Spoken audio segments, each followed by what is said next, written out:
According to Monique, means that the hat on the head means you're lying. I've never heard that, but that's the origin of cap. I'm going to look this up. I'm going to look. Tendencies to be less open-minded. Which is crazy because that's literally one of the three spiritual principles that we have to follow. Yeah. We have to have open. Yeah, we have to be open-minded.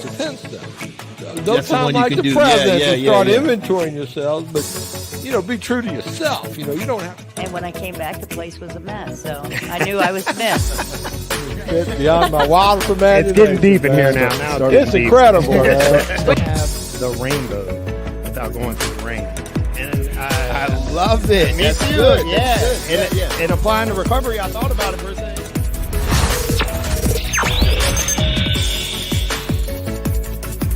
Into my nasal Welcome. passages. We don't care, Trav. Get in. Welcome to the McShin Foundation's Get in the Herd podcast. Everybody out there, please take a second to like, share this information. If you're logging in from YouTube, hit the subscribe button. It's up top. Hit subscribe. If you just happen to come across this and you're looking to find it, we are on Spotify. We're on what other streaming podcasts are we on? Spotify, Facebook, Apple. You just got to type in the McShin Foundation, and if you're having trouble finding it, definitely give us a call. But we're on YouTube. Go to YouTube. Yeah, YouTube is the best bet. When you go on there, click on the video section, and then the videos will pop up, or click on the live section, and the live feeds will pop up because we do a lot of these live. But please like, subscribe on YouTube, like, share here. Real quick, before we get into what we got going on, I want to just shout out to our sponsors. First, the Farley Center. Thank you for sponsoring us. Anybody out there that's looking for treatment services, give Kelly Eason a call. She's a resource broker, so she'll help with anything you got going on. But if you got commercial insurance, she can definitely get you into the Farley Center. Phone number is 804-638-7329. They are a local treatment center here in Virginia, located in Williamsburg, Virginia. Give Kelly Eason a call, 804-638-7329. And we'd like to give... We got sidetracked with Steve. Yeah. Steve, what are you doing? Steve left his seat and it totally Steve was trying to fried. fix something. Jesse's last brain cell. We're gonna give we want to give another shout out to our sponsor, the Seed Institute. The Seed Institute. Keep going. Keep going. Keep the flow. They are the Seed Institute. They are a training organization. They do a lot of trainings throughout the recovery community, whether it's FBRS trainings or whether it's job readiness. They have a wide variety of different trainings. And they also, I'm pretty sure they provide services in helping individuals start their own businesses, LLCs. So give Michael Edwards a call, 804-939-0541. Thank you to our sponsors. All right, we're going to get into what we got going on here. Trav, you're going to take Travis is going to take the front seat here. He's got some information he wants to ask, and some things he wants to throw out. So what we got going on, Trav? Well, I was thinking about this. The subject of today's discussion will be like giving up the fight and what that looks like. And I want to know. I'm interested to see what it looks like to you. And I'll give my personal experience of what it looked like to me and how a little touch of self-awareness has changed the definition of this. It's an ever-evolving thing. And so initially, if you're trying to get off drugs and alcohol, and giving up the fight might look like picking up a white key tag or choosing to come to an RCO or whatever you decide to do. So you would think of that as a form of giving up the fight. And all those things are good. Picking up the white key tag is good. It's a sign, a public sign that you're surrendering, hey, I want to try something new. But, after that happens, then what? So now another form of giving up the fight is where you would be going and you would be taking, like, if you picked a pathway like, say, NA, where taking suggestions, or if you're in an RCO, like taking instructions or a little direction. And now this sounds like an easy thing to do, but as just personal experience and just from my observations, I've seen this be the hardest thing for some people. Steadily fighting. Now, Jesse, I heard you put it this way. I'm not going to, take your words and try to regurgitate them, but you said like the little things that you do, like somebody asks you to do this a certain way, like let's say like putting on a name tag or anything like this, and they'll do it all separate ways, put it in their pocket or have it hanging, or somebody asks you to I don't know, do any simple task, and you do anything in your head and to avoid this simple task. That's a form of fighting. Yeah. That's a form of fighting. So even though you've decided not to use the drugs and alcohol, you still are fighting. Now, I'll let you explain this real quick, but what would you call that? Because I know you intertwine, like you think you're having some kind of control or keeping some kind of control. Yeah. First, I want to say I'm really impressed that you listened to my groups. You listened to when I was talking. I'm impressed. You listened to that. That's good stuff. So, giving up the fight and something that we do early on, and I find it happening here a lot, where we're at, where we work, and with the participants and the population that we serve, and it happened with me a lot early on in recovery, and it still happens, just not as much, right? And so the first thing I had to do is I had to stop getting in the ring, and so that was my early on in recovery, like I just wanted to fight everything, and see I always reverted back to physicality growing up, and I mean we grew up together, right? So like for me, like because I didn't have a good talk game, I reverted to physical stuff. So it was like, how can I beat you physically? So when I came into recovery and they told me I had you got to surrender, you got to stop fighting, that was a hard thing for me to grasp, right? And so I fought it in different ways, and those different ways are kind of like what you're talking about. If somebody's telling me to do something, the best way I can get my control is to not do what they say, or to do it my own way, instead of like humbly. And that's kind of the motto we've been pushing today as the team. We've been pushing, like, how can we walk in humility as a team?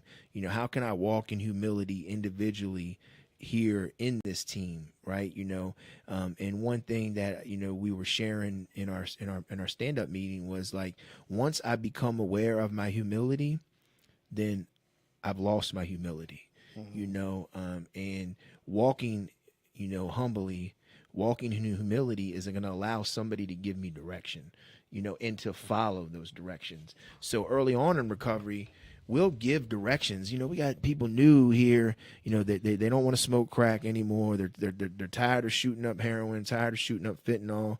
They're tired of drinking to where they throw up, so they want to stop drinking, right? But they don't know how, and they think that alcohol and drugs is their problem. That's it. That's my only problem is alcohol and drugs. I don't got nothing else, right?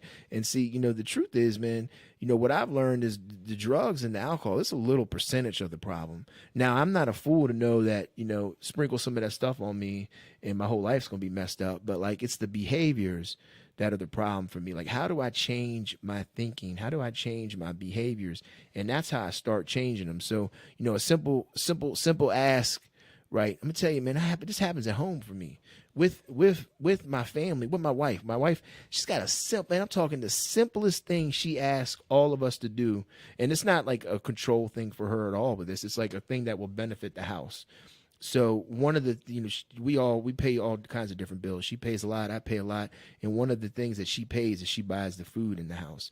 She buys all the supplies for the house. That's one of her specific bills, and I got my specific stuff. And, if a house with all of us, it's a lot that she has to do, and it's a lot to keep up with. And so she'll say, hey, look, when something runs out, just write it on the board, right on the whiteboard. We got a little whiteboard hanging up in our kitchen. Very simple suggestion. Yeah, simple task, right? Very simple suggestion. Simple suggestion. You know what I do? I never write nothing on the board, and then I'm wondering why we're fighting. Like, why is she getting mad at me when she goes to the grocery store and like she gets home and I'm like, babe, why you didn't get this? Well, did you write it on the board? And I'm like, yeah, I don't want to write it on the board, damn it. I want to have some control. I want to have my own damn, power, right? And that's the same stuff that we do early on in recovery, right? And how long has she been asking you to do this? Man, since about 4 years now. We've been together for 6. Has it been 6 years? We met 2017. Yeah. Now listen to what he just explained. He's fighting. He's fighting. He won't give up the fight. And giving up the fight would just look like, okay, babe, I'll write it on there. And how much issues could that solve? And I'll give you an example of what it looks like early on. So, like, I pick NA and Jesse, he picks A. So that's our pathway. And here at McShin Foundation, like, we stress, pick a pathway, something that'll help you. The 28-day program is good. In my opinion, it's like breaking the bad habits, but the pathway is going to be your program, and it'll reveal some stuff to you. And look, it's not a time limit on it either. So like when we say 28 days, like I'm really thinking, man, I'll just give you an example for me, myself, how long it took me. All right. My sponsor gave me a very simple suggestion early on. He said, read the book, highlight anything that jumps out at you, call me and talk about it. How simple does that sound? It's pretty easy. I just explained to you what a simple suggestion sounds like. And now I'm going to show you what the fight sounds like, and I'm going to show you how long it took. It took me almost 9 months to take that simple suggestion. 9 months of fighting this, and this is what the fight looks like. The fight looks like me in my head saying, all right, I've taken a suggestion, I've gotten a sponsor, I've gotten what I call a home group, and I'm going to meetings. And so I'm thinking, oh, this is the program, because I don't have a desire to use. So, hey, must be how you work it. The whole time I'm not doing nothing, and the disease is running me ragged because I'm doing everything just like the simple suggestions that he just did. I'm fighting them.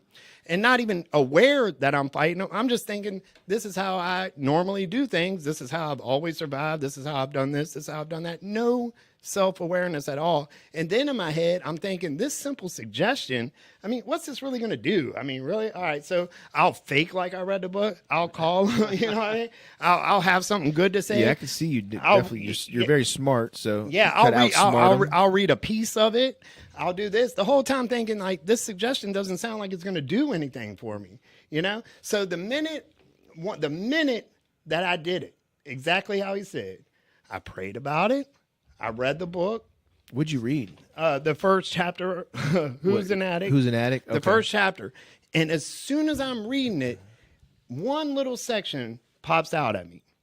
We looked for the easy way out. We looked for the easy way out.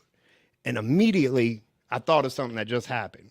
So now I'm catching a communication. Look, I'm so excited about it because something's jumping out at me. I got the highlighter. And now listen, he told me, listen, take the highlighter, highlight anything that jumps out. So the first thing I did was read through the thing quickly and highlighted the whole damn book. And listen, your sponsor, if you got a good one, he knows what the hell's going on because he's like, I mean, he's calling me on my every time. When you're done with your coloring book and you want to get serious about it, you know, read, pray about it. Read it, highlight anything that jumps out, call me, and we'll go over it. Yeah. And so I can't bullcrap them. Yeah, and so that one little section, which I like that, man. When you called him, what happened? Well, I'll tell you. Let me just walk it back. So I read it, and I thought of something I did. I got asked a very simple thing. Walt at Spiritual Service asked me to read a reading. And immediately I go into the fight. I don't even know it because it's just the way I do things. I go immediately in the fight. I ain't got my glasses. Rodney hands me a pair of glasses. I say, oh no. You know what I mean? So I start trying to read it. So I go out into the hallway and a participant's in there. I said, man, you know what you ought to do? Look, now I'm conning and I'm manipulating. I go straight into it. I don't even realize I'm doing it because I have no self-awareness because I haven't took the simple suggestion for something to pop out at me. So then I say, hey, you should read this. Well, the participant is we went black. Are we still audio? Yeah, we're still all right. So the participant's all for it. Yeah, I'll read it. And I'm thinking, look, the participant is more articulate than me. Probably do better. This is how much I'm fighting. This is what the fight looks like. And so then I go up, but look, there's already something going on that I don't know about, something spiritual. Because Walt's I didn't ask him to do that. I asked you to do that. So without even knowing it, because I haven't took the simple suggestion to read it, in my head, I'm practicing a spiritual principle. I'm thinking, all right, well, I'm going to be willing. Willingness. Mm-hmm. But really what I'm doing too is, I mean, you could throw a couple of them on there. I'm acceptance. I'm just going to accept what I got to do. I'm going to go up there and do it. And I go up there and I kill it. I do it with, very poetic, and I put the hand motions in it, and I just do the natural Travis thing. And what the hell did I have such this internal battle over a simple suggestion, over a simple thing, a task. I tell you what it is, Trav. I tell you, and this is what, like, when you were talking about what we'll talk about in the groups when I'm talking about control and power, right? It's our way of trying to have control, right? Yeah. Somebody just gives a suggestion, and they don't even like say in a bad way, hey man, you got to get your ass up here and read this reading, right? They just say, hey man, will you read the reading, right? But like, we're so caught on wanting to have control and power, right? And like we want it, like we want to be able to have control, power, right? You know, and that's what happens. That's where you go. That's where the head goes, and you don't know you're doing it half the time, you know, and you see it happen and all the like. And that's you're coming up on a year. You're gonna have a year clean here soon, right? Well, a year clean, but you've been in recovery for what, 18 months, 2 years? Well, yeah, almost 2.5 years. Yeah. And so 3 years. You know, the brain still does that. I'm coming up on 12 years in January, right? 12 is it 12 years? 2000, yeah, 12 freaking years, right? And my brain I still like the simple task of, hey, write this on the board.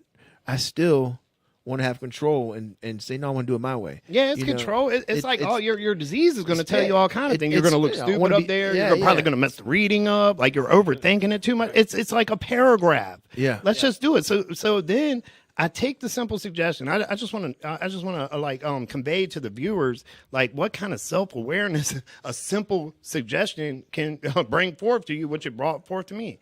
I take the simple suggestion and I read the book, and it says, we take the easy way out. Now immediately I'm thinking about that issue with the paragraph, but later on I'm finding out, like, man, I do this a lot.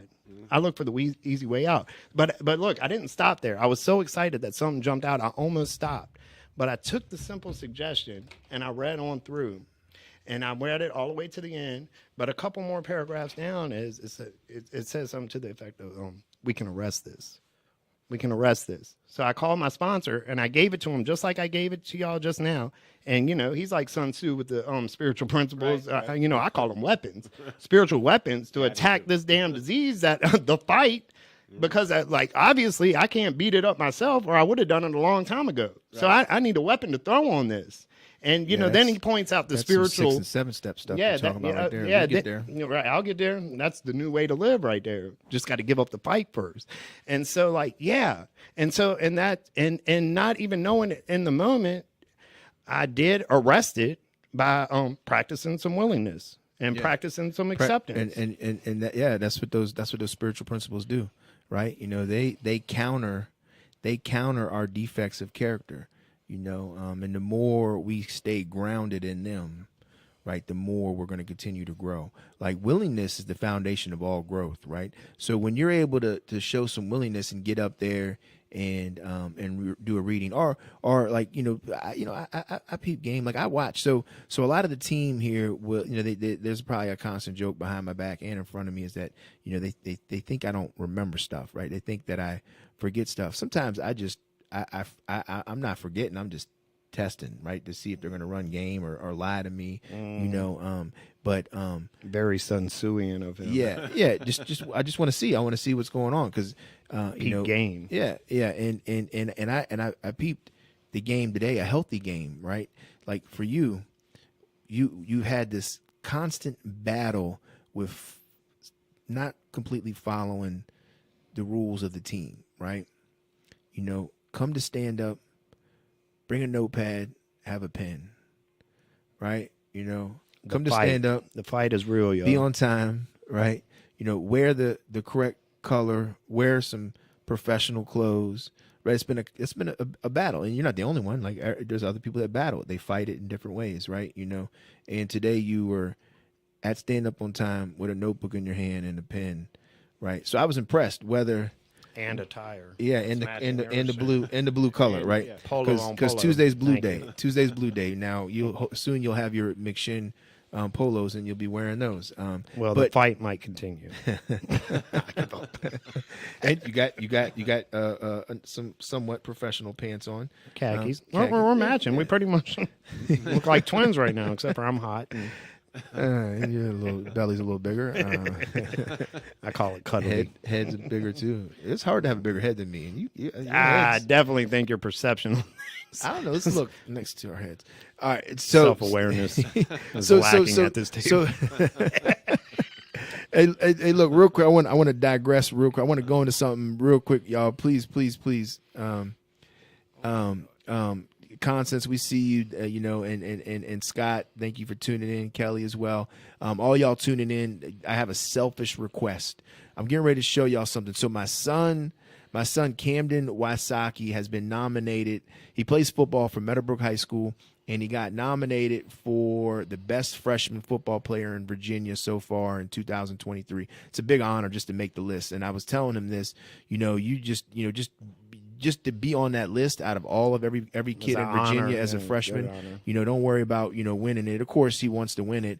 And we want him to win it. We want him to help. We want to help him because he's deserving. He is, man. If I can go into a rant of why he's deserving, but just to understand he's a freshman. He's 14 years old. He plays on varsity and he starts both ways.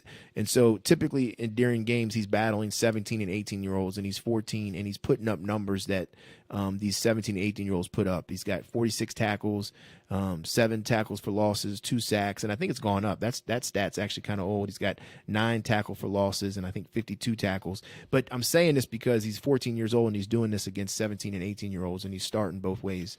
And then what they say about him is no defensive lineman has made this kind of impact as a freshman like Wysocki. The defensive tackle has tallied 46 tackles, 7 for loss, and 2 sacks. So he's an animal, and I'm not taking anything away from any of those kids on there, right? But they're all deserving too. To do that as a freshman, yeah, they all are deserving of this. But I'm biased, but I think my son should win it. Because so if you think so too, go on there and give a vote, and you can vote multiple times too. You can click it and vote. So we're going to share the link. It's a tight race right now between Cam and another guy at the top. They're going back and forth. So this other gentleman has taken over the lead. I'm going to show you how to vote right here. So if you see, go back up for me real quick, Steve. If you up top, there's the link to it. It's highschool.com. And if you go onto my Facebook, if you're friends with me, go on there, you see it. I've shared it. Thank you everybody that's showed the love. And then scroll down, and you just click Camden Wysocki right there, defensive tackle. Don't click the wrong one. All right, and then you hit vote. And then you'll see. So right there, he's in second right now. So he's in second place right now. Ethan is, Ethan's killing the game. Ethan's a running back, and like I said, no knock to him. He's a but running we back. love defense. I think he's from up Northern Virginia. Camden's here in Richmond, and he's playing defensive tackle and offensive tackle, and he starts both ways. So I got to put that out there, man, because it's very hard to start on the line as a freshman. You'll find people starting at some of the other positions because they're very athletic. But you got to have some grit and you got to have some grown man strength to start on the line both ways, and he's doing it. So if you see this, vote for him. And I just wanted to throw that out there, man. I'm proud of my son. I got great kids, man. All my kids are, I'm just they're doing the total opposite of what I did as a kid, man. And it just amazes me, me and Kelly and the house raising these kids. And everybody, the family, because we got a big family. We all come together and we support, right? And I'm just grateful for that because I get to see my kid. I get to see the fruits of the labor of being a good parent, and I see the toughness that they have and the grit and the desire they have to do better. Smart kids. Yeah, I don't know where they got it from. They're smart. You're right, man. Because me and Travis definitely were not we thought we were, but we weren't the smartest kids growing up. We made a lot of bad decisions. Yeah. And I was a smart kid, just bad decisions. You were just bad at both. Yeah, but anyway, Scott Molding's listening from Scott City, Kansas. Is that Kansas City? You still can vote. We love the Chiefs here too, and Camden. I'm a Minnesota Vikings fan. All right, but thank you everybody for letting me go on my little rant there about my son. And if you see that, please, vote for him if you got it in your heart. And if you just want to go off the numbers, his numbers, men lie, women lie, numbers don't. And he's got the best numbers out of all those stats on there. as a freshman. So, hit a vote for him. Now let's go back to what we're talking about, because we got about 15 minutes left. We're trying to trim some of these down because we don't want y'all getting bored up here. But we were talking about something real important. I'm glad Travis brought this up, man. Because the fight, man, like, all you people out there that love to smoke some crack. I'm gonna tell you a way that I used to fight this when I was a smoker. Now, I always used to like to.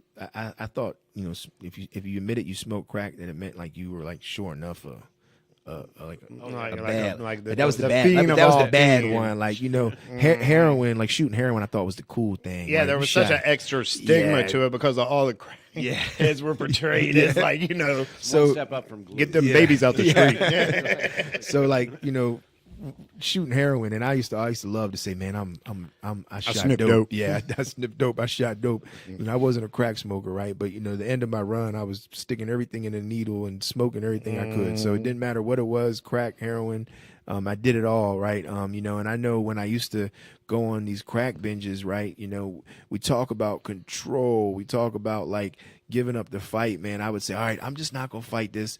I'll just smoke on the weekends. Right. The fight is real. Yeah. Or I'll just do like, how like Walt talks about, I'll just buy a 20, right?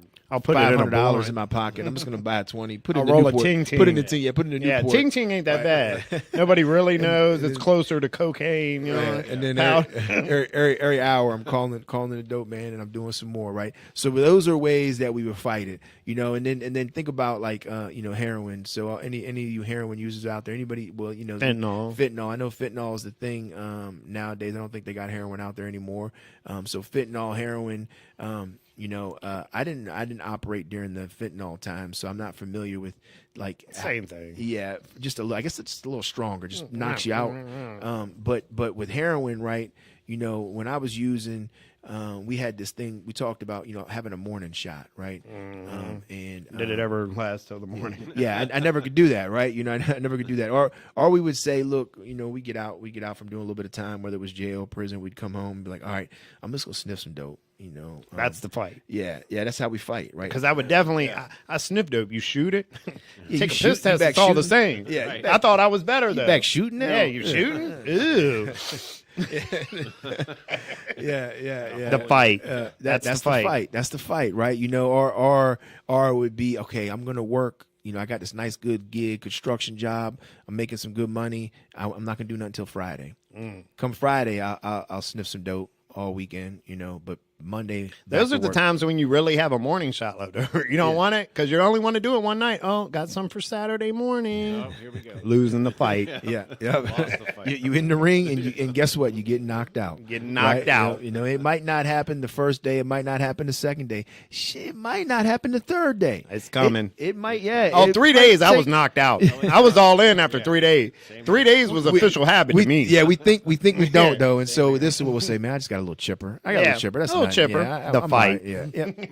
We're fighting. Just a chipper. Just examples of the fight, right? And stop the fight is so hard. Like stopping it. Think about all you alcohol drinkers. You ain't immune to this, right? You alcohol drinkers. Don't think that what I came to find out after being in recovery a while is that's the worst one out there. That alcohol thing, man. It's so socially acceptable. It makes it so hard, and then such a hard detox. Yeah, and then the detox, right? And what the alcohol. And I did this, man. I remember coming home from prison one time, and I don't know if you might have been around this time, Trav. And my mom had that house on the corner of Chester Road. Yeah, with the big porch. Yeah, the big porch, and we'd be out there and we'd play some tunk and drink some beer. And I'd be like, man, I'm just drinking beer. As long as I don't go shoot I'm clean. No dope. I'm just drinking beer. Drinking some beer. I'm a dope shooter. I'm a dope sniffer. Do it, and that like I said, it might last a day. It might last a week.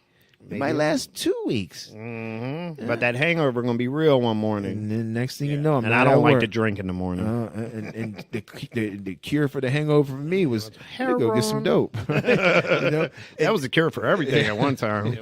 I get a flu. Oh man, I got to go get some dope. Yeah. And these were the ways that I fight and continue to fight this illness. Those are the ways you're fighting it out there. When you finally look to surrender, right? And that's what we talk. That's what we're talking about. Surrender, right? Surrender just means stop fighting. Like stop fighting. right? You know, when you get clean and you open up that basic text, right? Right now, Travis is dissecting the first couple chapters. He hasn't gotten to the first step yet, right? But when you get to the first step, the first thing it's going to say in that first paragraph is staying clean must come first, right? You can't put no substance in you. You know, so I can't smoke no crack. I can't sniff crack. I can't, sniff coke. I can't sniff. I got to be clean, right?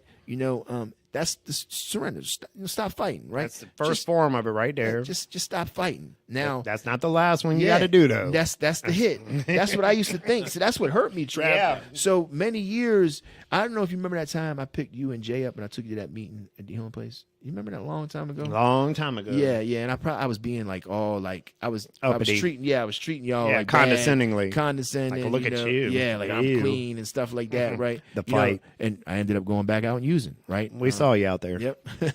and I thought I was something. I thought I had it, right? Because I said, well, I surrendered. I surrendered. I don't got to surrender no more. I did that. Oh, I'm done, right? But it don't work like that. Like you got to continuously wake up and surrender. That's a continuous thing. You don't that's a stop. good piece of advice you just gave to anybody early on that's coming in. Yeah, look, don't fake the funk. Get the real recovery, man. Because like that, seeing people like that, people were like that, and it made it unappealing to me for NA. So be very welcoming and non-condescending. Because listen, I don't know it all. Do you know it all, Jesse? Hell no. We don't know it all, and there's people out there dying. So like, we want to make this as attractive as possible, and not in a condescending way. Not like, look at me now, because I'm telling you, you're setting yourself up for a downfall, as Jesse just said. So very careful with that. Good piece. Yeah, it was definitely a turnoff, man. Mm-hmm. And the last thing I ever wanted was to turn my friends away from something good, right? But I just, we get mixed up in that stuff. Didn't know no better. Yeah. And look, man, and what we're telling you, man, like the title of this, man, alcohol, heroin, crack, fentanyl, methamphetamines. Stop fighting. Stop fighting. Just stop fighting, man. And the simplest thing you can do is just don't pick up, right? Now it's hard. Especially if you're in the mix and you in the grips. So a lot of times when you're in the grips, when we say in the grips, right? I mean like you're in there right now. You're using every day, right? So that's in the grips. So it's a little harder to say, okay, I just can't use, because you're caught in the middle of it. Mm-hmm. So sometimes what has to happen is you got to go to treatment. You got to go to detox. Mm-hmm. We're fortunate now. We got a lot of that stuff out there. So go to it. Take advantage of it. Yeah. I don't care who it is. Now, of course, I want you to come here. I know McShin's, one of the best things smoking. There's other good places out there. And so pick one, go to one, maybe do some research, right? But go somewhere so you can get clean, right? So you can stop using. Yeah, don't let that disease tell you can do it on your own. Because I fought that fight for a long time too, didn't you? I'll just sit on the couch. I'll take some kratom. I'll do whatever. I'll do whatever I can. I'll steal my sister's Suboxone. I'll do the fight. Did you try kratom? Yeah, I tried it, but it wasn't for me because it was disgusting and it didn't work. Does it? It didn't. I've heard people say that it actually it can do. It probably does. I probably won't do it right. The spoon, I try to mix it with water. I don't like. It's too much to it. Too much for me. Too much work. I tell you, man, I gave up that fight quick.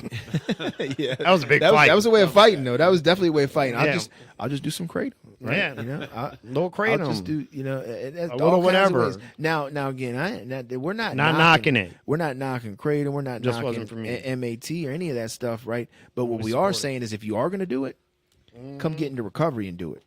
Have complement. Let the two complement each other. Yeah, because the MAT is going to take care of like your withdrawal symptoms and everything, but it's not going to flip that switch of self-awareness. No, it does not. To let you take a look at your behavior. Yeah. And trust me, because you'll be on that, and your disease will still be kicking your butt, and you won't even know it. Just like trying to read a simple passage out of a book. And having internal struggles. And the whole time I think I have high blood pressure and I'm just kicking my own ass, not giving up the fight. Yeah. Yep. And that's just like, man, look, it's like a diabetic, right? So a diabetic is told from their doctor, hey, I can give you some insulin, but you still got to do some other things with it. You still got to probably, can't eat certain foods. You need to maybe eat a little healthier. You can't eat sugars, or you might have to eat this type of food. You might want to still exercise. So think about that. That's the same thing with this illness, right? Yeah, you can take medication for it. You can take different medications, and there's a whole string of medications you can take, but it's not just that. You got to complement it with some other services, right? So keep that in mind out there, but for us, like, for me specifically, my story was I couldn't do anything. I couldn't do any medication, because I just didn't do it the right way. I didn't follow the doctor's instructions ever. I never did it the right way. I never did it right. And so some can, some can't. I fought it, right? I fought it. Like, we're just saying today, what we want to give y'all, a great topic, Trav, is just stop the fight. Whether you smoking crack, whether you shooting fentanyl, whether you drinking E&J, that was my drink, E&J. Not many people drink that. I drank it at the bootleg place, or whenever somebody had it. I didn't specifically go in and buy it. Yeah, I bought it. I would buy it. Probably just thought it was cool. Did you see it on rap video or something? You know what? I don't know. Somebody was drinking some E&J that had some Timberlands on there. You watched. No. In the videos, they were drinking, not E&J. What were they drinking? No, Hennessy. Hennessy, yeah. That was, see, I never was a Hennessy drinker, but E&J, I think the reason why is E&J was a little cheaper. Yeah, Hennessy's a little bit more expensive. And it looked kind of cool too, the E&J. Yeah. Well, E&J is not like an expensive as Hennessy. It seemed to be in the bootlegger spots all the time too. It's cheap, not as and expensive. you could, price Hennessy's it up, a little expensive. So you were a cheap drinker. Yeah, well, it was a cheap everything. I was a low bottom. I was one of those low bottom $20 jokes. Yeah. But you could front with the E&J bottles. What you sipping on, little E&J? Yeah, like I'm cool. Nothing to it. Yeah. So look, everybody out there, all you crack smokers, all you fentanyl shooters, all you methamphetamine users, and all you drinkers, sniffers and smokers. Anything you're doing out there, man, just stop the fight, man. And if you have a question, if you need some help, man, with it, just give us a call, man. We'll do our best to get you in the right direction. We're a resource center, 804-249-1845. Yes, give us a call. We will definitely help. Constance, congratulations on that. 34 years clean. That is a miracle. Thank you for staying. And we always appreciate your feedback and your comments on here. I see you all the time. Everywhere. Great supporter of us. We love you, Constance. Yeah. You keep it up, Constance. And, maybe one day we can get you in here in person. You get on this podcast and talk a little bit. If you're interested, give us a call. So, look, if you need some services or help, definitely call us. We have some women program beds available right now, just in our program. No sober living, and we have a couple beds available in Destiny's house. So if you're out there, she's in New York. Any women? Okay. Big ups to New York. Zoom. Any women out there that are have a child and they need a good recovery house, a good safe place to be, give us a call. Destiny's house does have a couple openings. We did have a wait list. I think the wait list has been used up. I'm not sure, but give us a call because there is a couple openings. That's pretty good. We got Kansas City, New York. Hey, man, Kansas Feel City, nationwide right now. Yeah. All right. Well, everybody, we're getting ready to close up out here. Look, parting things that I'm gonna say, and then I'm gonna let Travis give his parting words. Is look, man, don't get in the ring with Mike Tyson no more. He was one of the best boxers, and you get in there and he's gonna knock you out. Typically, typically that's what he did. He knocked people out, and he knocked them out quick. And I had to finally stop getting in the ring, man, because I was tired of getting knocked out. So I stopped fighting. I continue to stop fighting. What you got, Trav? Yeah, basically the same thing. If you're out there battling like an active addiction, please take my word for it. It's not going to turn out good. I've never seen it turn out good. I mean, just give that fight up. Come on in. If you're having the internal battle with the behavior, just give up the fight. Ask for help. Pick a pathway and open up your awareness on yourself and do some work, man. And good luck to y'all out there. All right, we out. Peace.